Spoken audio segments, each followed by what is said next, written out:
하십니다. 아멘. 아멘. 우리 믿음의 고백을 하나님께 올려드리겠습니다. 하나님 좋습니다. 감사합니다. 사랑합니다. 하나님이 하시면 무엇인지 다 이루어집니다. 하나님 좋습니다. 감사합니다. 사랑합니다. 하나님이 하시면 무엇인지 다 이루어집니다. 하나님 좋습니다. 감사합니다. 사랑합니다. 하나님이 하시면 무엇인지 다 이루어집니다. 아멘. 하나님께 영광의 박수 올려드리겠습니다.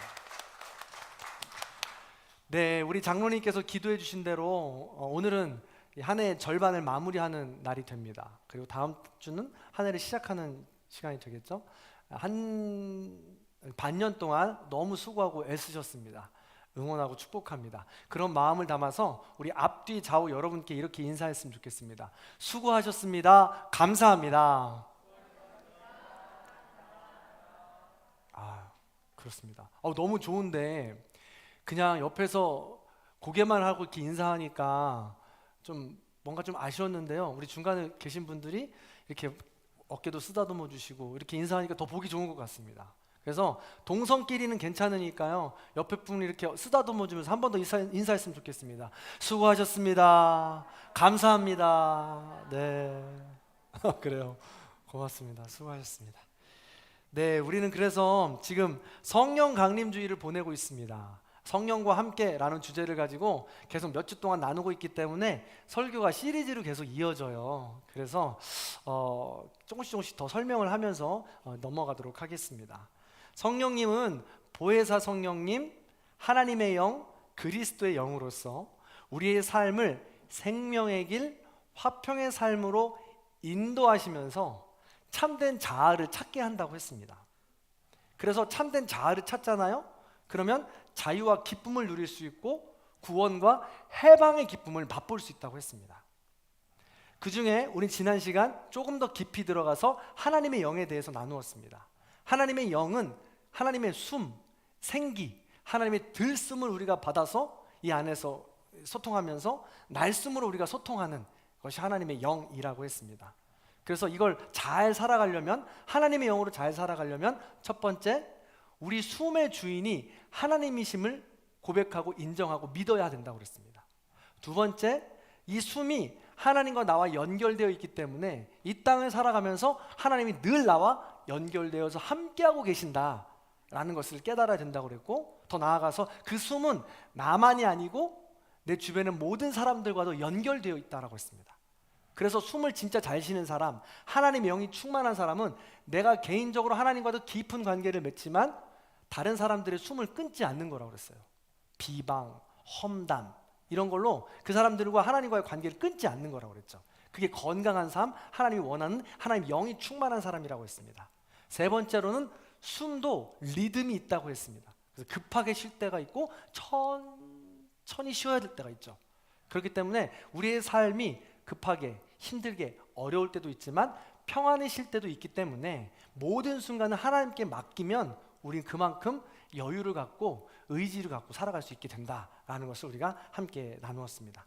자, 그렇다면 이렇게 하나님의 영이 숨으로써 우리의 삶을 인도하고 안내한다고 했는데 오늘은 그리스도의 영은 그럼 우리를 어떻게 인도하고 어떻게 안내하는지에 대해서 배우도록 하겠습니다. 자, 오늘 본문 1절 말씀입니다. 그리스도의 영에 대해서 이야기합니다. 함께 읽어볼까요? 시작. 6월절 전에 예수께서 자기가 세상을 떠나 아버지께로 돌아가실 때가 이른 줄 아시고 세상에 있는 자기 사람들을 사랑하시되 끝까지 사랑하시니라. 아멘. 그리스도의 영의 특징입니다. 하나님의 영의 특징이 숨, 생명이었다면 그리스도의 영의 특징은 사랑입니다. 예수 그리스도께서 우리에게 이 땅에 오셔서 알려주기 원하셨던 것은 바로 사랑입니다. 그게 진리예요. 하나님께서는 우리를 사랑하신다는 것입니다. 하나님께서는 우리를 사랑하시는데 우리와 하나님의 존재가 다르기 때문에 우리는 어떻게 무슨 방법을 써도 하나님의 그 사랑을 다 알 수가 없어요. 존재가 다르기 때문이죠. 마치 우리는 사람이고 강아지가 우리의 얘기를 다 이해하지 못하는 것처럼 말이죠. 완전히 존재가 다른 거예요. 그래서 이해하시기 위해서, 하나님의 사랑을 알게 하시기 위해서 존재가 다른 하나님께서 인간의 존재로 이 땅에 내려오신 거예요.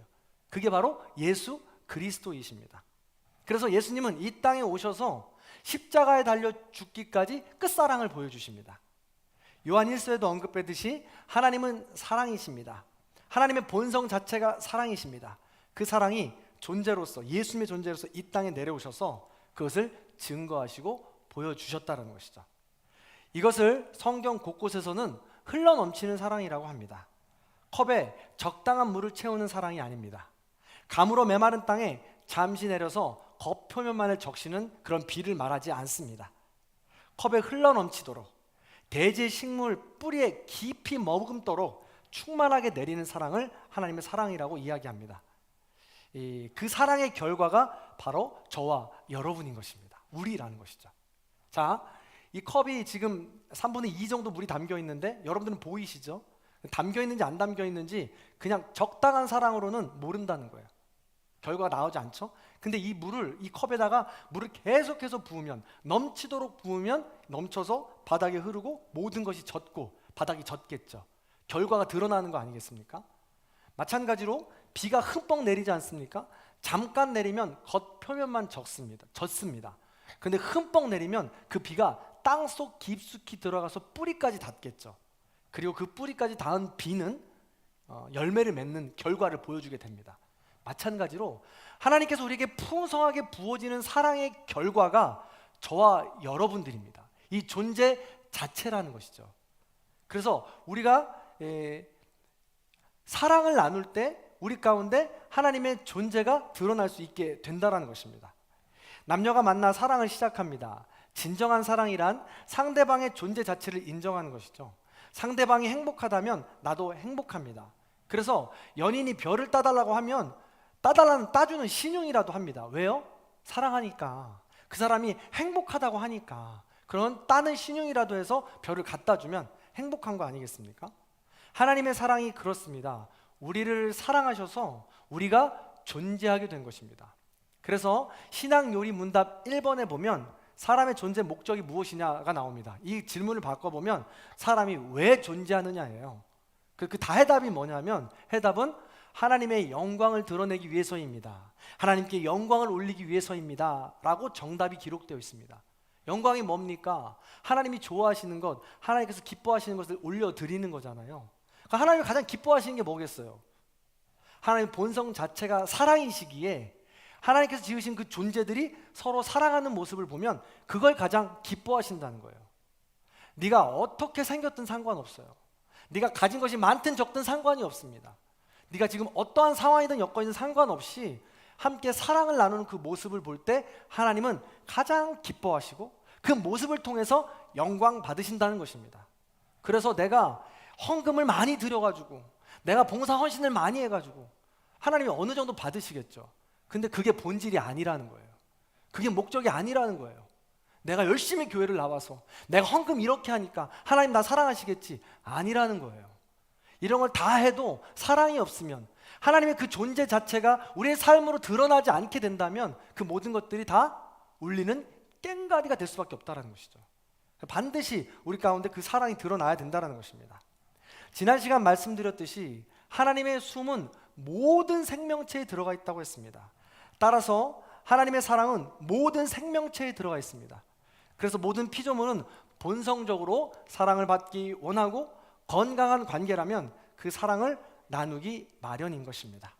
심지어 물 있잖아요. 우리가 마시는 물도 사랑을 받기 원한다는 거예요. 그래서 좋은 말을 해주고 사랑한다라는 표현을 해주면 그 결정체 자체가 예쁘게 만들어진다고 하지 않습니까? 밥도 마찬가지인데요. 실험 결과에서 그냥 있는 밥을 가지고 이 실험을 했는데 좋은 말을 계속 해주는 밥은 윤기가 흐르지만 계속해서 저주를 퍼붓는 이 밥에는 곰팡이가 핀다는 거예요.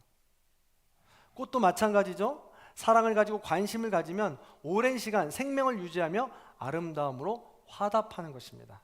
그래서 이 사랑의 관계를 주고받을 때 행복하죠. 그 삶을 통해서 삶의 의미와 목적을 찾게 되죠. 그래서 우리는 그런 사랑으로 존재하고 지어졌기 때문에 우리 그런 사랑을 할 수 있어야 된다는 것입니다. 집에서 반려견을 키우시는 분들 있죠. 반려묘를 키우시는 분들 있지 않습니까? 그런 분들은 더 정확하게 알지 않습니까? 내가 사랑을 주면 그 반려동물들도 그만큼 반응을 한다라는 것이죠. 이치가 모든 생명이 있는 존재들에는 다 그런 이치가 지금 적용이 된다라는 것입니다. 이처럼 모든 피조물은 본성적으로 사랑을 받기 원하고 사랑하는 것을 좋아합니다. 사랑이신 하나님의 영이 숨으로 우리 모두에게 들어와 있기 때문에 그렇습니다. 그런데 그 사랑인 것을 누가 알게 해주느냐? 바로 예수 그리스도가 알게 해주신다는 거예요. 그 영이 알게 해주신다는 거죠. 로마서 5장 8절입니다. 정확하게 기록되어 있죠. 같이 한번 읽어볼까요? 읽습니다. 시작. 우리가 아직 죄인 되었을 때에 그리스도께서 우리를 위하여 죽으심으로 하나님께서 우리에 대한 자기의 사랑을 확증하셨느니라. 아멘. 그렇습니다. 하나님께서 사랑을 확인하고 싶으신데, 확인해서 증거해 주고 싶은데, 내가 너를 너무 사랑한다 라고 이야기해 주고 이거를 표현하고 싶은데 하나님이 어떻게 할지 모르고 가장 적극적으로 그리고 최고의 표현이 바로 이 땅에 예수 그리스도로 오셨다는 것이죠. 그리고 십자가에 달려 죽으셨다는 거예요. 내가 이만큼 너를 사랑한다 라는 것이죠. 예수의 그 사랑을 통해 하나님을 알 수 있게 된다는 것입니다. 따라서 우리도 예수님을 따라 예수님이 보여주신 사랑의 자리로 나아갈 때 예수님을 알고 하나님의 사랑을 더 깊이 알 수 있는 그 자리로 나아갈 수 있다는 것이죠. 그 역할을 우리 예수님께서 해 주신다는 것입니다. 그래서 우리는 사랑해야 돼요. 사랑할 때 예수를 깊이 알 수 있고 더 나아가 하나님을 알 수 있게 되는 것이죠. 자, 그렇다면 나도 사랑하고 싶은데요, 어떻게 하면 좋을까요? 라는 것이죠. 오늘 본문을 통해서 사랑하는 여러 가지 모습들이 있겠지만 오늘 본문을 통해서 어떤 모습으로 사랑하게 되는지 나눠보도록 하려고 합니다. 두 번째죠. 두 번째 본문 에베소서 2장 14절입니다. 같이 한번 읽어보도록 하겠습니다. 읽습니다. 시작. 그는 우리의 화평이신지라 둘로 하나를 만드사 원수된 것 곧 중간에 막힌 담을 자기 육체로 하시고. 아멘. 화평은 헬라어로 에이레네라고 합니다. 이 말은 평화, 화평, 평안, 평강이라는 말로 한국어로 계속해서 번역이 되었어요. 성경 곳곳에서 이 번역된 이 말들은 다 이 에이레네로 쓰였다고 생각하시면 됩니다. 이 본문에서는 그는 우리의 화평이신지라고 했습니다. 그가 누구일까요? 예수님이십니다. 예수님은 우리의 평화이신지라. 예수님은 우리의 화평이신지라. 예수님은 우리의 평안이신지라. 예수님은 우리의 평강이신지라 라고 지금 고백하고 있는 겁니다. 그래서 예수 그리스도의 영은 화평이라고 할 수 있어요. 화평, 평화를 만드는 것이죠. 둘로 하나를 만드사 막힌 담을 육체로 하셨다고 했습니다. 막힌 담을 육체로 하셨다고 했어요. 그러면서 16절에 뭐라고 하냐면 십자가로 하셨다고 한 번 더 말씀하십니다. 다시 말해서 예수 그리스도께서 십자가에 달려 죽으심으로 막혔던 담을 헐어주시고 둘로 나누어졌던 그 모든 것들을 하나 되게 만들어 주셨다는 것입니다. 화평, 평화를 누리게 해 주셨다는 것이죠. 그래서 다시 한번 정리하자면 십자가에 달려 죽으심으로 화평을 이루셨습니다. 그러니까 예수 그리스도의 영은 화평의 영입니다. 또한 십자가에 달려 죽기까지 사랑하심을 보여주셨다고 했습니다. 그러니 예수 그리스도의 영은 사랑의 영입니다. 그래서 사랑과 화평의 영은 다르지 않습니다. 하나인 것입니다. 그래서 진정한 사랑을 하고 있다면 나는 화평을 누리고 있을 것입니다. 반대로 내가 지금 평화하지 못하고 평안하지 못하고 진정한 화평을 누리지 못하고 있다라면 사랑하지 못하고 있다는 증거예요. 그래서 이 두 가지를 이뤄 나갈 수 있도록 우리는 계속해서 그리스도의 영을 구해야 하는 것이죠. 내 힘으로 할 수 없으니 그리스도의 영이 이걸 할 수 있도록 알 수 있도록 도와주시는 영이에요. 자, 생각해 보세요. 보혜사라고 했잖아요. 보혜사, 우리를 알게 하시고 가르쳐 주시고 인도하시는 것이 성령의 역할이라고 했습니다. 그래서 그리스도의 영은 그렇게 사랑으로 화평의 자리로 우리를 안내하고 인도하는 영이다 라는 것입니다. 자, 그렇다면 조금만 더 깊이 들어가서 진정한 화평을 위해서 구체적으로 어떻게 사랑을 하면 될까라는 것인데 오늘 본문에서 뭐라고 이야기하냐면 원수를 사랑하라고 말하고 있습니다. 그래서 여기서 원수라고 하니까 이렇게 질문하는 분들이 있어요. 목사님, 저는 원수가 없어요. 이렇게 죽일 듯이 막 미워하거나 나한테 죽일 듯이 이렇게 한 사람은 아직 없어요. 그래서 저는 모두를 사랑합니다. 이렇게 얘기하잖아요. 그죠? 근데 이 모두를 사랑한다라는 불특정 다수는요, 다른 말로 나는 아무도 사랑하지 않습니다 라는 말과 똑같아요. 그렇기 때문에 우리 좀 더 깊이 들어가 봐야 되는데요, 여기서 원수를 그런 사람으로만 생각한다면 오늘 에베소서 2장의 말씀은 나랑 하등 상관이 없는 말씀이고 앞으로도 전혀 상관이 없는 말씀이 될 것입니다.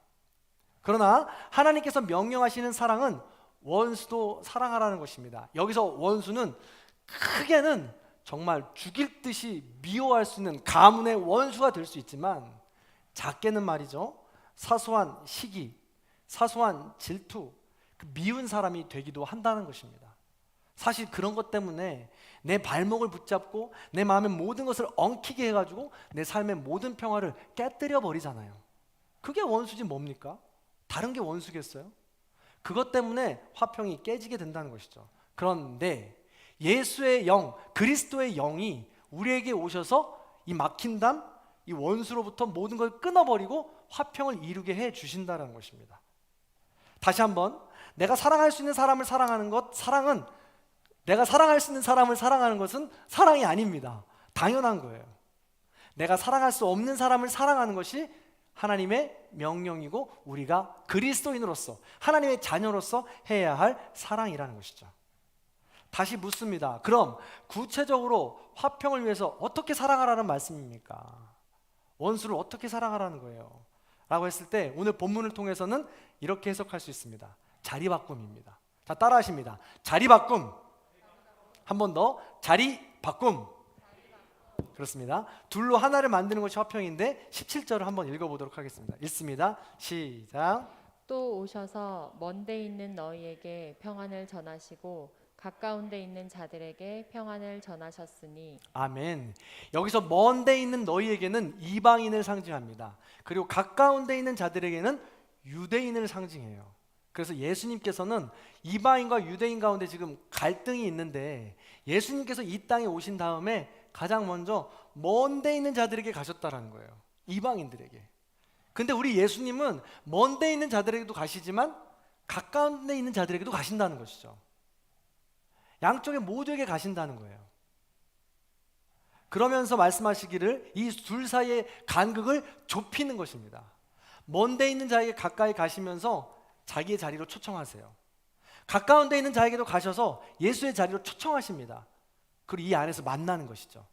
자, 15절 보십니다. 눈으로 보시면 법조문으로 된 계명의 율법을 폐하셨으니 이는 이 둘로 자기 안에서 새 사람을 지어 화평하게 하시고 라고 했습니다. 율법을 폐하셨다고 했잖아요. 여기서 율법은 가까운 데 있는 자들, 유대인들의 것입니다. 이 당시에 이 율법은 강자의 것이었습니다. 유대인들은 강자였습니다. 기득권을 가진 힘 있는 사람들이었습니다. 예수 그리스도의 영은 이것을 폐하셨다라는 것입니다. 그래서 가까운 데 있는 자들, 힘 있는 자들, 기득권 가진 자들을 예수의 자리로 초대하는 거예요. 그리고 화평을 이루게 하시는 것입니다. 구약 성경에서는요, 줄곧 구약 성경에서 전하는 하나님은 줄곧 이 억울한 자의 소리를 듣는 분이십니다. 큰 성품 중에 하나는 가난한 자, 약한 자, 억울한 자의 소리를 들어주신다는 거예요. 노블리스 오블리제라고 했죠. 가진 자는 가진 만큼, 아는 자는 아는 만큼, 능력 있는 사람은 능력 있는 만큼 없고 모르며 약한 이들을 돌봐야 한다는 것이에요. 그 자리로 나와야 된다는 것입니다. 그래서 예수님은 가진 자들에게 너희의 자리를 내어주라고 말씀하고 있는 거예요. 지금 이 자리로 오라고 초청하고 있는 것입니다. 그 기득권에 있는 자들이, 유대인들이 지금 그 율법을 포기하지 못해가지고 예수 그리스도를 모셔드리지 못하고 있는 거죠. 그 자리에서 내려오지 못하는 거예요. 가진 것이 너무 많기 때문에 그렇습니다. 반면에 멀리 있는 자들에게도 찾아가셨다가 예수의 자리로 초청하셨다고 했습니다. 그래서 멀리 있는 자들, 내가 약하다고, 소외되었다고, 내가 힘들고 어렵다고 거기에 머물러만 있으면 안 된다는 거예요. 그런 거 있잖아요. 약한 사람은 항상 약하다고 생각합니다. 없는 사람은 항상 없다고 생각하죠. 그런데 하나님께서 원하시는 것은 큰 걸 바라는 것이 아닙니다. 받은 것을 내내 1대1로 다 갚으라고 말씀하는 거 아니에요. 사랑을 받았다면 작은 것이라도 표현할 수 있어야 된다는 것을 말하고 있는 것이죠. 그래서 열등감에 빠져 있지 말고 그 자리에서 나오라는 거예요. 네 자리에 바꾸자는 겁니다. 그래서 예수님은, 이 그리스도의 영은 가진 자도 예수의 자리로 불러주시고 없는 자도 힘든 자도 약한 자도 예수의 자리로 불러주셔서 이 안에서 하나가 되게 하신다는 거예요. 그래서 오늘 이 15절의 말씀을 다시 한번 자세히 보시면 이 둘로 자기 안에서 새 사람을 지어라고 표현하고 있습니다. 그래서 예수 그리스도의 영은 어디에 있든지 간에 예수 그리스도의 영으로 하나가 되어서 새로운 피조물로 거듭나기를 원하시는 것이 바로 예수의 영이라는 것입니다. 그럴 때 진정한 화평을 누릴 수 있게 된다는 것이죠. 자, 요즘 우리 정궁교회는 새벽마다 다윗의 이야기를 나누고 있습니다. 다윗의 말씀으로 큰 위로가 되고 있는데요. 다윗이 가장 힘든 시기를 지금 지나고 있어요. 어디냐면 사랑하는 아들 압살롬이 반역을 꾀야 합니다. 무려 2년, 3년, 4년을 준비해서 9년 동안 압살롬이 아버지에 대한, 다윗에 대한 반역을 준비해서 반역을 성공합니다. 성공해서 다윗이 버선발로 이 신하들과 함께 도망을 갑니다. 도망을 가는데 이 압살롬의 신하 시므이라는 사람이 쫓아나와서 강 건너편에서 돌을 던지면서 욕을 합니다. 저주를 하죠. 오물을 던지면서 저주를 하고 욕을 해요. 왜냐하면 이 시므이는 사실 사울 계통의 사람이었습니다. 그러다 보니까 평소에도 다윗이 그렇게 탐탁치는 않았던 것 같아요. 그러다 보니까 꼴 보기 좋죠. 잘 됐죠. 통쾌하죠. 그러다 보니까 오물과 돌을 집어 던지면서 입에 담지 못할 욕설들로 저주를 퍼붓게 된 것입니다. 그때 다윗과 함께 이 도망을 가던 아비새라는 조카이자 신하가 있어요. 이 지금 말로 하면 이 무사 같은 굉장히 무사가 이게 출중한 이 사람이었습니다. 그가 이렇게 이야기해요. 다윗에게, 왕이시여, 저런 이 XX 같은 욕을 합니다, 진짜로. 그래서 하면서 가만 내비둘 수 없습니다. 저에게 말씀만 하시옵소서. 제가 은밀히 가서 목을 가지고 오겠습니다 라고 이야기합니다. 너무 멋있잖아요. 제가 다윗이었으면 부탁해, 지금 당장 가서 좀 가져다 줘 라고 했을 것 같아요. 근데 다윗의 모습, 이 다윗의 고백이 엄청납니다. 다윗의 훌륭한 점이 바로 이런 점이죠. 사무엘하 16장 10절부터 12절까지 제가 요약을 했는데 읽어드리도록 하겠습니다. 한번 볼까요? 제가 읽어드리겠습니다. 그가 저주하는 것은 여호와께서 그에게 다윗을 저주하라 하심이니 그가 저주하게 버려두라. 혹시 여호와께서 나의 원통함을 감찰하시리니 오늘 그 저주 때문에 여호와께서 선으로 내게 갚아주시리라. 아멘. 자기가 충분히 그 억울함을 토로하고 지금 이 분노를 잠재울 수 있는 자리에 있습니다. 그러나 할 수 있음에도 불구하고 그 분노의 자리, 그 자리를 하나님께 지금 양보하고 있어요. 하나님께 맡겨드리고 있다는 사실입니다. 자기의 삶을, 자기의 모든 그 주관을 하나님께 맡겨드린 것이죠. 그러다 보니까 그 순간 전쟁은 피하고 화평한 모습으로 서로 무사하게 헤어질 수 있게 되었다는 것이죠.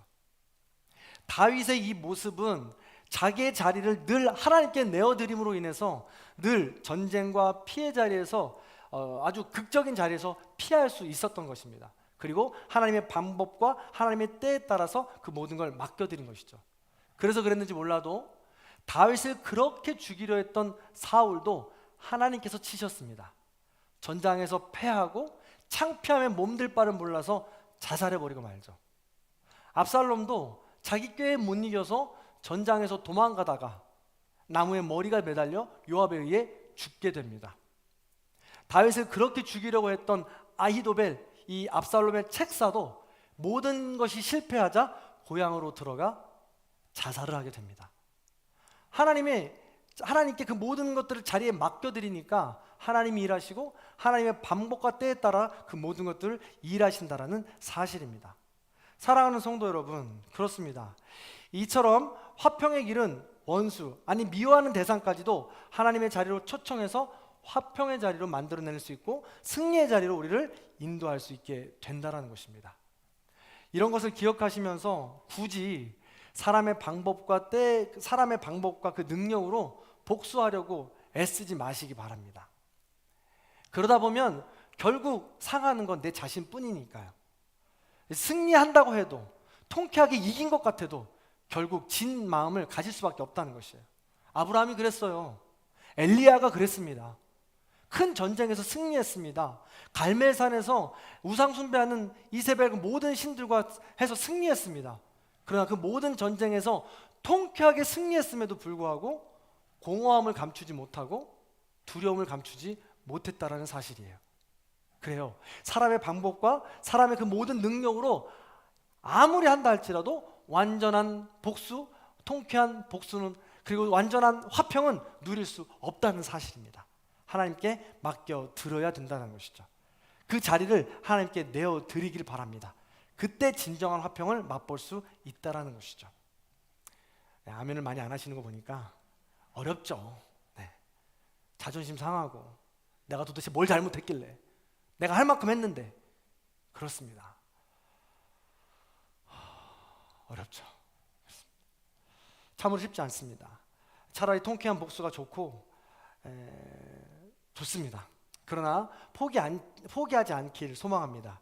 자리바꿈, 사랑, 화평의 최고봉의 모습을 보여주신 우리 예수님이 계시기 때문에 그렇습니다. 예수 그리스도께서 그 길을 몸소 보여주셨습니다.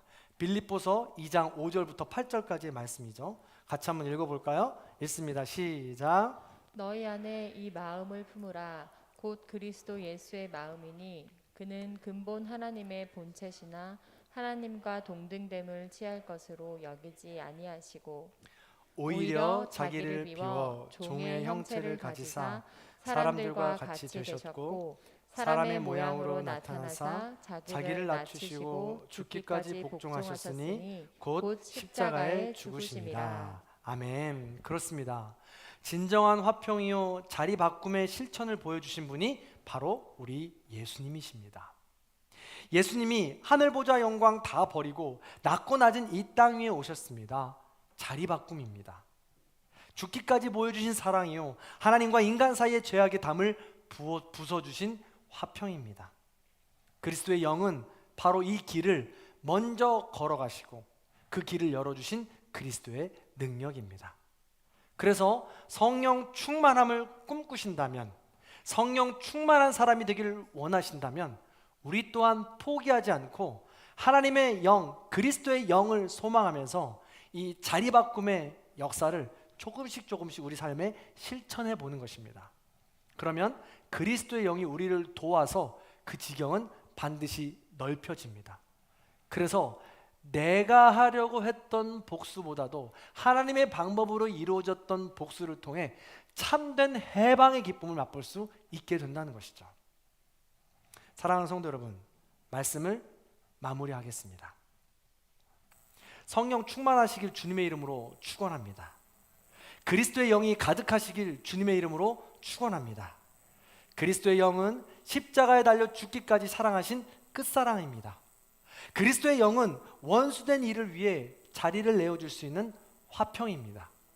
부디 그리스도의 영, 성령 충만하셔서 진정한 사랑과 화평으로 해방의 기쁨을 맛보시는 저와 여러분의 삶이 다 되시길 간절히 소망합니다. 포기하지 마시길 바라요. 왜요? 예수님께서 먼저 그 길을 걸어가셨기 때문에 그렇습니다. 사실 오늘 요한복음 1장과 이 34장의 말씀을 보면 이 사이에 예수 그리스도의 처한 상황을 우리가 더 더듬어 보면 예수 그리스도의 놀라운 사랑을 다시 한번 깨달을 수 있습니다. 예수님께서 죽기까지 사랑하신, 끝까지 사랑하신 그 사랑을 이야기하시면서 우리에게 마지막으로 제자들에게 명령하십니다. 34절 말씀에 서로 사랑하라.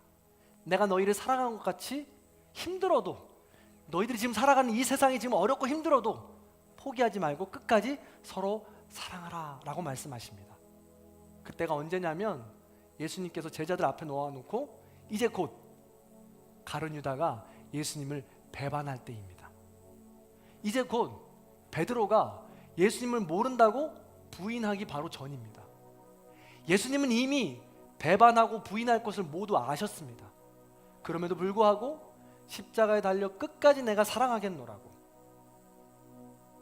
그 화평의 길을 내가 걸어가겠노라고 곧 말씀하시고 십자가에 달려 죽으시고 다 이루었다고 고백하신 것입니다. 예수께서 그 길을 걸어가셨기에 우리만 포기 안 하면, 그 사랑으로 우리가 나아가기만 한다면, 아무리 힘들고 어려운 인생의 역경 가운데도 그 사랑만 우리가 소망하고 살아간다면 언젠간 다시 일어날 때가 온다는 것이죠. 진짜 해방의 기쁨을 맛볼 때가 온다는 것입니다. 마지막으로 제가 노래 하나를 소개해드리고 마치려고 합니다. 제가 이런 노래를 소개해드린다고 해서 흉보지 마시기 바랍니다. 흉봐도 살 수 없어요. 저는 이 노래가 찬양같이 느껴지니까요. 조용필의 바람의 노래입니다. 1997년도에 지어진 노래인데, 제가 생각할 땐 이 노래를 쓴 사람은 분명 크리스찬이었을 거예요. 왜냐하면 이 노래의 가사가 우리 오늘 말씀과 굉장히 이어있기 때문에 그렇습니다. 제가 한번 읽어드릴 테니까 한번 가사를 잘 살펴보시기 바랍니다. 살면서 듣게 될까 언젠가는 바람의 노래를. 성령님은 바람이십니다. 바람의 노래로 우리에게 늘 말씀하고 계세요.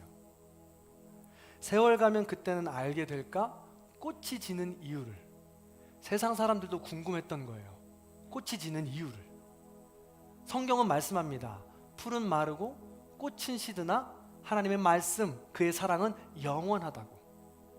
그런데 세상 사람들은 여전히 모른다는 것이죠. 어떻게 해야지 알게 되냐 묻는 것입니다.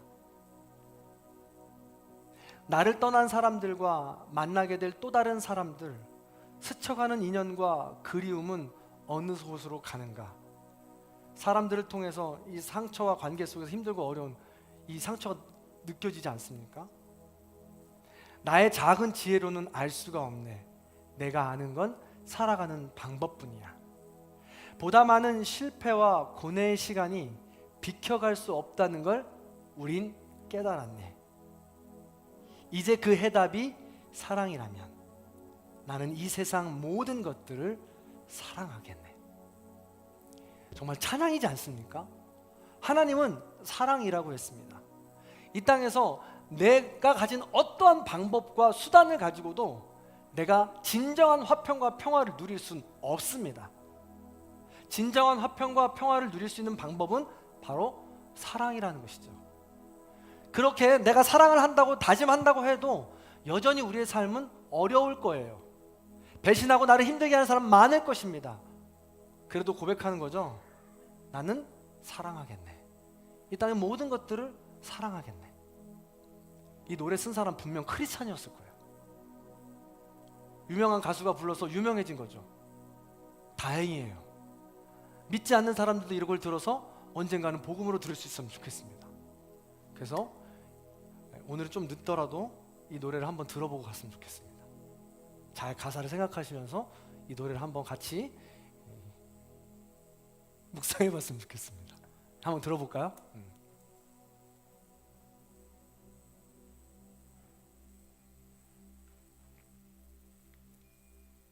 오늘 말씀을 기억하시고 가사를 잘 생각하시면서 힘들고 어려운 가운데 있는 우리 모든 성도님들도 바람, 성령의 바람의 노래를 들으셔서 위로받으시고 새 힘을 얻으셔서 사랑의 자리로 나아가시고 화평을 누릴 수 있게 되기를 간절히 소망합니다. 그런 마음을 담아서 함께 노래를 들어볼게요. 네.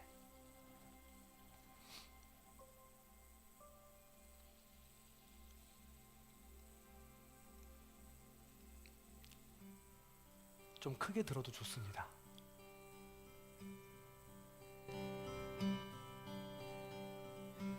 살면서 듣게 될까 언젠가는 바람의 노래를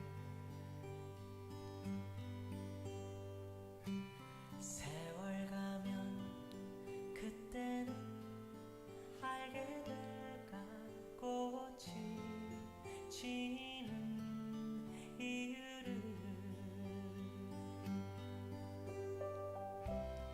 나를 떠난 사람들과 만나게 될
아시는 분들은 따라 하셔도 돼요. 나를 떠난 사람들과 만나게 된 또 다른 사람들 스쳐가는 인연과 그리움은 어느 곳으로 가는가 나의 작은 지혜로는 알 수가 없네 내가 아는 건 살아가는 방법뿐이야 보다 많은 실패와 고뇌의 시간이 비켜갈 수 없다는 걸 우린 깨달았네 이제 그 대답이 사랑이라면 나는 이 세상 모든 것들을 사랑하겠네 보다 많은 실패와 고뇌의 시간이 비켜갈 수 없다는 걸 우린 깨달았네 이제 그 대답이 사랑이라면 나는 이 세상 모든 것들을 사랑하겠네 나는 이 세상 모든 것들을 사랑하겠네 나는 이 세상 모든 것들을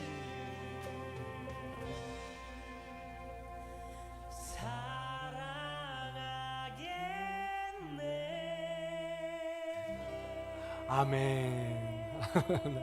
은혜를 받는 것 같습니다. 그렇습니다. 우리 인생의 해답은 하나님이십니다. 하나님은 사랑이라고 했습니다. 여러분 삶 가운데 묶여 있습니까? 지금 풀리지 않는 불편한 가운데 있습니까? 깨어진 화평 가운데 있습니까? 해답이신 사랑 하나님께 나아가면 그 모든 것들을 풀어주신다고 약속하십니다. 용기 내어서 포기하지 말고 처음부터 많이 할 수 없습니다. 조금씩 하시지요. 괜찮습니다. 하나님께서 기다리고 계십니다. 조금씩 내가 할 수 있는 만큼만 하십시오. 지금 어려운 이 시간도 그 시간은 지나고 나면 웃으면서 추억할 수 있는 시간이 될 수 있을 것입니다. 더 넓어진 나를 보면서 그 좁았던 그때를 다시 한번 은혜로 기억할 수 있을 때가 올 것입니다. 그때를 우리는 소망하는 것이죠. 그런 마음을 담아서 이 노래만큼이나 은혜로운 이 날마다 우리 찬양하면서 함께 나아가도록 하겠습니다. 가사를 잘 생각하시면서 우리 함께 찬양해 보겠습니다.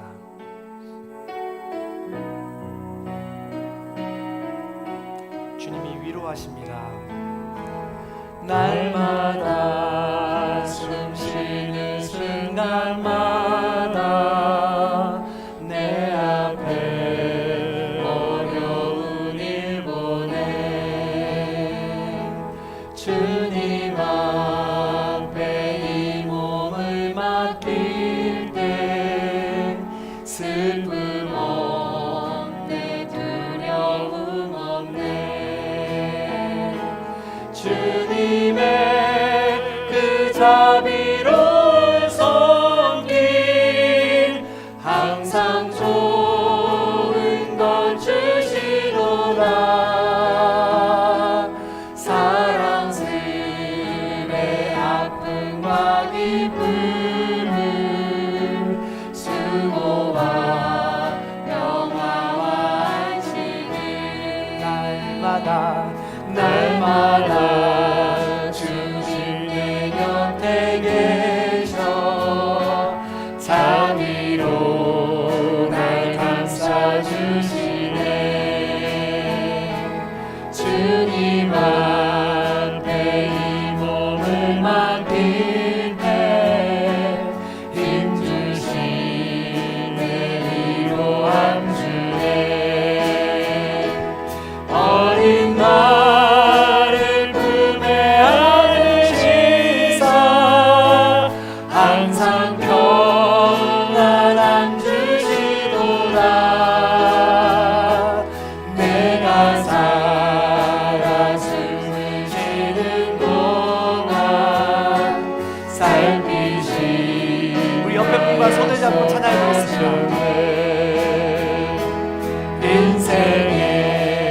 어려운 순간마다 주의 약속 생각해보네. 내 맘속에 믿음 잃지 않고 말씀 속에 위로를 얻네. 아멘. 주님의 도우심 바라보면 모든 어려움이 이기도다. 아멘. 흘러가는 순간순간마다 주님 약속 새겨봅니다. 아멘. 우리 마지막으로 한 번만 더 찬양할 텐데요. 가족끼리 앉으신 분들은 손을 좀 잡아주시기 바랍니다. 남편의 손을 잡아주시고 아내의 손, 우리 자녀들의 손을 잡아주시기 바랍니다. 네. 예배 시간에 손 잡아보는 거 언제 해보겠습니까?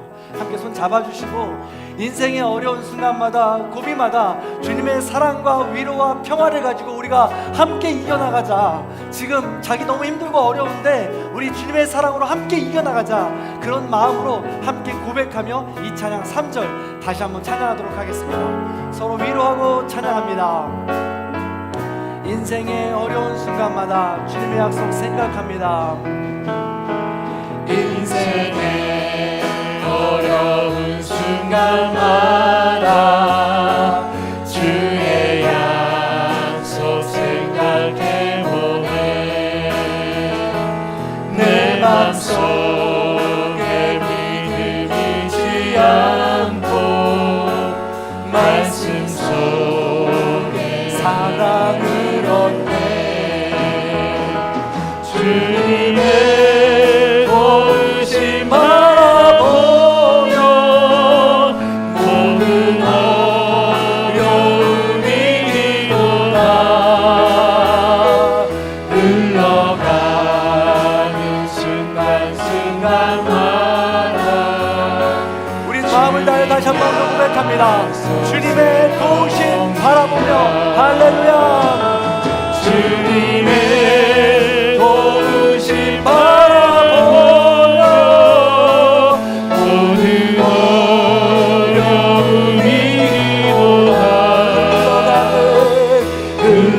흘러가는 순간순간마다 마지막으로 한 번 더 고백합니다. 성령의 도우심을 간구하며 주님의 도우심 바라보며 주님의 도우심 바라보며 모든 어려움이 이기도다. 흘러가는 순간순간마다 주님 약속 그렇습니다. 새겨봅니다. 이 시간 함께 우리 함께 기도하는 시간 갖도록 하겠습니다. 하나님, 제가 지금 힘들고 어려운 시간을 보내고 있지만 주님의 사랑과 평화를 기대하며 다시 일어나기 원합니다. 세상이 줄 수 없는 사랑과 평화를 누리기 원합니다. 부족하고 힘들고 옹졸한 나를 용서하여 주옵시고 하나님의 놀라운 사랑과 평화로 채워지는 삶을 살아갈 수 있도록 인도하여 주시옵소서. 그런 마음 가지고 그런 나를 위하여, 가정을 위하여, 우리 교회를 위하여 다 함께 합심하여 기도하겠습니다. 할렐루야. 사랑과 은혜가 충만하신 하나님 감사합니다. 하나님 은혜 가운데 우리가 오늘 성령 충만에다 돌려주신 진심으로 감사를 드립니다. 우리 죽을 수밖에 없는 존재입니다. 어려운 존재들입니다. 날마다 부족하여서 사람이 충만함으로 살아가지 못하고 있사옵나니 우리를 불쌍히 여겨주옵소서. 우리를 불쌍히 여겨주시옵소서. 아버지, 날마다 하나님의 사랑을 충만히 받아서 나 안에 있는 모든 것들 하나님의 숨으로 그리스도의 영으로 받아들여서 우리 안에 있는 모든 것들이 날마다 깨끗해질 수 있도록 인도하여 주옵소서. 주님, 사랑밖에 없습니다. 아버지, 내가 이겨나갈 수 있는 것은, 내가 세상을 갖고 일어날 수 있는 것은 내 방법과 내 뜻과 내 뜻대로 그 모든 것들을 나의 힘으로 복수하는 것이 아니라 하나님의 뜻을 구하며 나아가는 것이오니 하나님 도우심을 구할 수 있는 거룩한 삶이 될 수 있도록 인도하여 주시옵소서. 지금도 아무 말하지 못하고 힘들고 어려운 삶 가운데 있는 모든 이들에게 하나님의 놀라운 힘을 허락하여 주시옵소서. 내 힘으로 할 수 없는 모든 것들 주님 앞에 엎드리하여 주시옵소서.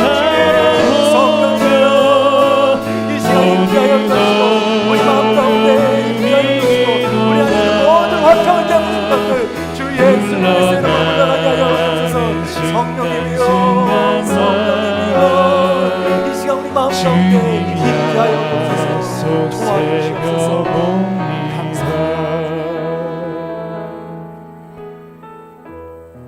사랑과 화평의 영이신 그리스도의 영이시여 우리 가운데 임재하여 주시옵소서. 우리 가운데 부서진 관계, 부서진 삶을 통하여 화평을 누리지 못하고 있는 우리들에게 찾아와 주시옵소서. 나도 모르고 아무에게도 말할 수 없는 아픔 가운데 있는 우리 모든 성도님들에게 그리스도의 영으로 찾아와 주셔서 어떻게 할 수 있는 방법이 아니라 사랑밖에 없음을 우리가 기억하게 하시고 용기를 내어 한 걸음 내딛고 나아갈 수 있도록 인도하여 주시옵소서. 우리의 자리가 어디든지 간에 예수 그리스도께서 초청하신 그 자리로 들어가서 함께 세워졌던 벽을 부수게 하시고 예수 그리스도의 사랑으로 하나가 될 수 있는 놀라운 삶이 될 수 있도록 인도하여 주시옵소서.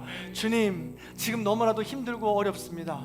묶여있던 그 모든 것들로부터 자유하지 못하여 해방의 기쁨을 누리지 못하여 너무나도 힘들고 어려운 가운데 있습니다. 우리 모든 성도님들에게 찾아와 주셔서 세상이 줄 수 없는 평안함을 맛볼 수 있는 놀라운 은총을 허락하여 주시옵소서.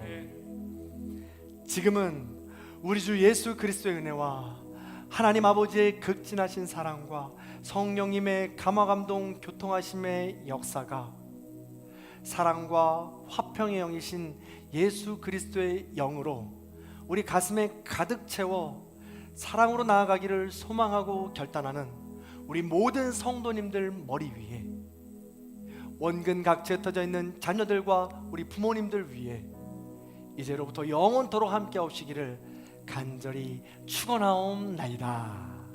아멘.